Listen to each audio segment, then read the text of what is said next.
Beach ઉપર આ બધી વ્યવસ્થા રાખી છે દીવ ટુરિઝમ તરફથી અને ખરચ બહુ વ્યવસ્થિત સાફ સફાઈ અભિયાન ને વ્યવસ્થિત કામ કરેલું છે.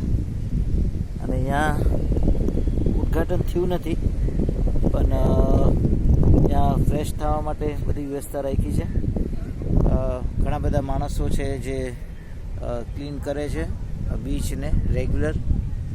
બહુ સારી વ્યવસ્થા છે. આ જ રીતે વ્યવસ્થા ચાલ્યા રહે તો દીવનું નામ આખા વિશ્વમાં